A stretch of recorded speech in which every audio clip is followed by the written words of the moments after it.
Hello and welcome yet to another episode of So France, where I, Sofia Sion, rant about all the things that you need to hear. From mental health to productivity and motivation, I cover it all. So in this episode, I am going to talk about how to deal with worrying, and I connect that to dealing with negative emotions as well. But before we get into this episode, it's super important that I mention that everything that we talk about on this podcast is coming from my own personal experience, from the things that I've read, and I am not an expert. I am not a psychologist. I don't have a license in psychology. And if you have any problems or obstacles in your day-to-day life which are regarding your mental health, please talk to a professional. Do not talk to the internet. Do not talk to me. Talk to a professional. That is a very, very vital thing that I want you to know. So, worrying. I mean, if you ask me how worrying feels like, I would say as if you're standing on your tippy toes at the end of the world, holding the biggest rock that you can find, and you're not letting go of the rock, and you just feel the pressure of the rock. That's how I would describe it. But imagine if there would be a world that existed without worrying. Imagine if pineapple pizza was invented way earlier, because no one actually worried about it, about how terrible it would be. Imagine a world where pineapple pizza would be normalized. Hell no. That's not a world that I want to live in. Also, if there wasn't worry, there wouldn't be an economy, there wouldn't be democracy, there wouldn't be rights. We'd probably be off killing each other constantly and doing things that normally have a moral perspective and are just not good for us. Like, that's how I see the world. How do you see the world? Like, what would the world be like if you didn't worry, or if no one actually worried? And let me know in the comments below. Shoot me a DM on Instagram at sofia.sion, or just send me a bird or something. I don't know. Yeah. So this really interesting concept that I would talk about connected to worrying would be the emotional frequency spectrum. Ever since I was a kid, my mom, also known as reincarnation of Buddha as a joke in my phone, because this woman is just so spiritually filled that sometimes it even gets on my nerves, but mothers, what can you do? She talked to me about this really super interesting phenomenon where emotions and feelings have their own frequencies, and the lower the frequency, the worse the emotion is, and it affects your well-being in a negative way more. I can't just tell you what my mother said. I need to give you sources, and I need to give you valuable information that you can further on research, right? So after 2 hours of Googling, I found this guy who actually talks about this and he has his own theory, and that's Dr. David Hawkins, who in his book called Power versus Force analyzes emotional frequencies. Basically, what he's trying to say is that on a scale from 1 to 1,000, all of our feelings can be ranged. And the lower the range, the worse the well-being is. And on the lower end of the spectrum go feelings like worrying, shame, fear, and overall just negative emotions. On the upper hand of the spectrum is enlightenment, which is apparently the biggest and purest form of love, and it's regarded as the highest end of happiness and well-being. And there's also joy and happiness, which are around 500, that are also on this spectrum. Basically, what Hawkins is trying to tell people is that by ranging your emotions on that scale, you are going to represent your emotions to other people. Because we all kind of feel vibrations. We all feel when a person is happy or a person is sad. They don't even have to say anything. We feel that. And this is Hawkins' theory, basically. So it's a fact that you can't be always happy, but can be always sad. But there's not a person who, when they're happy or when they're sad, they don't still laugh. Even the saddest person in the world laughs once. And even the happiest person on this planet cries from sadness as well. So to make this point even further, how actually well-being has a lot to do with your emotions and how progressive you are in life, I'm going to give you what I see as a pretty optimistic, pessimistic kind of a view and how much it changes. So this week, I encountered a really interesting challenge for myself, and that was to climb 26 kilometers up a mountain to go swim in a lagoon. And I planned it out in a way that I would have at least 1 hour for swimming because I thought that would be reasonable. However, the much I was climbing the mountain, time and time has passed, I ended up having only 5 minutes of time to go swimming. And normally a person would be like, are you crazy? Climbing 26 kilometers just to swim for 5 minutes and then going back? Are you crazy? When I would say to that person, or to any of you who are thinking that, tell me this. Would you want to not experience the beauty of swimming in a lagoon or just experiencing it for 5 minutes? What's better, not experiencing it at all or experiencing it for a short amount of time? I would definitely choose the former. And this is a way how I genuinely see life. If you see things in the positive perspective, you will think and feel more positive. You will radiate more positive, and you will always be on that upper moment of the spectrum. And of course, you will have times where things get shitty and you just don't feel like yourself. Even me, I tried recording this podcast like 4 times and I was not happy with the result. But I do believe that the end version is still going to be good. And if it's not, there's always the next episode, right? We're always constantly improving. And that's the good thing. When you feel good, you have the tendency to improve. You feel better, you are doing better, and you make people feel better just by radiating that positivity.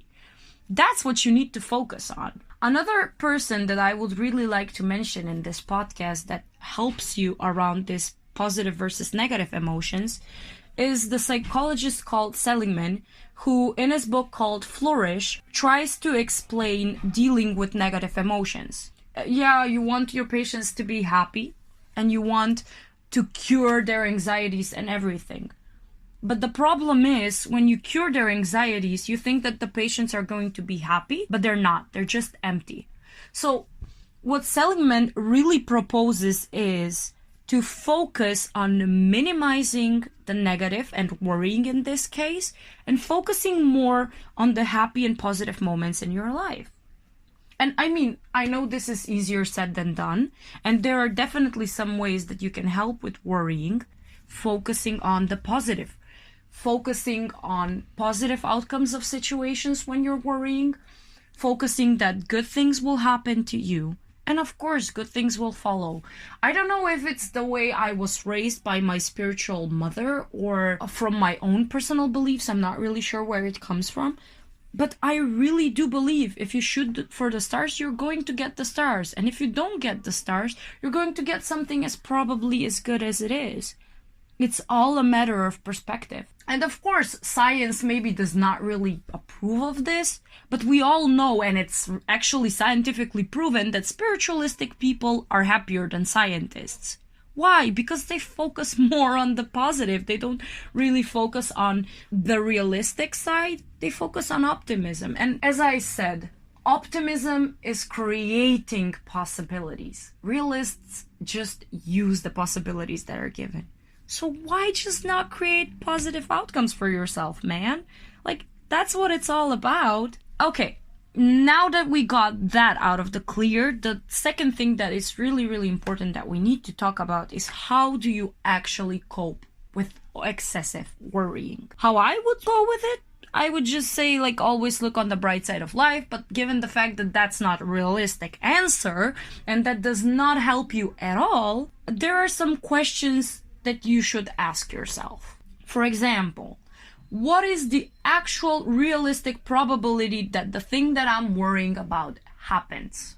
Like, realistically, For example, I was worried a lot for this really huge project that if we won, we would get an internship.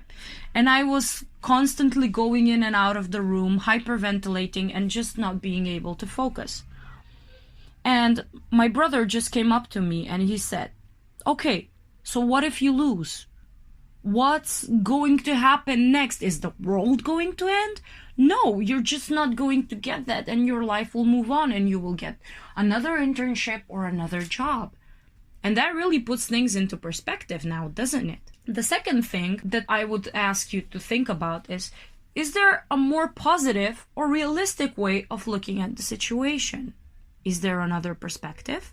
Imagine focusing on the positive. Instead of focusing whether I am going to get that internship, be like, I will get this internship. It's not easy to think about, but it's a way to train your mind on how to release fear and worrying from your mind. Also, the third thing that would help is this thought helpful? How will worrying about this help me, or how will it hurt me? Most of the time, our thoughts and our worries are a bit unrealistic, and we have a tendency to make things bigger as if they are. So asking yourself this question would have very, very big impact on how you see your life. Therefore, realistically evaluate, is this thought helping you or making you feel worse? And when you realize in the cases that it is making you feel worse, then it is easier to combat it and just think about something else. Also, the last thing that I would say is, what would you say to a friend that is going through the exact same worry that you are? What is the one advice that you would give to them? And when you think about that advice, there is a realistic chance that you will do it for yourself as well. That is definitely something worth thinking about. So, another realistic situation that happened to a friend who I actually devote this podcast episode to is he was very worried that he was going to miss the exits of the cities that we were going through while driving.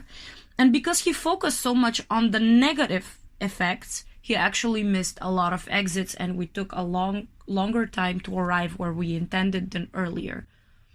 I mean, I wasn't driving, but I was constantly reassuring him, it won't happen, you just have to relax. But because he was so stressed and so pumped with adrenaline, bad things happened.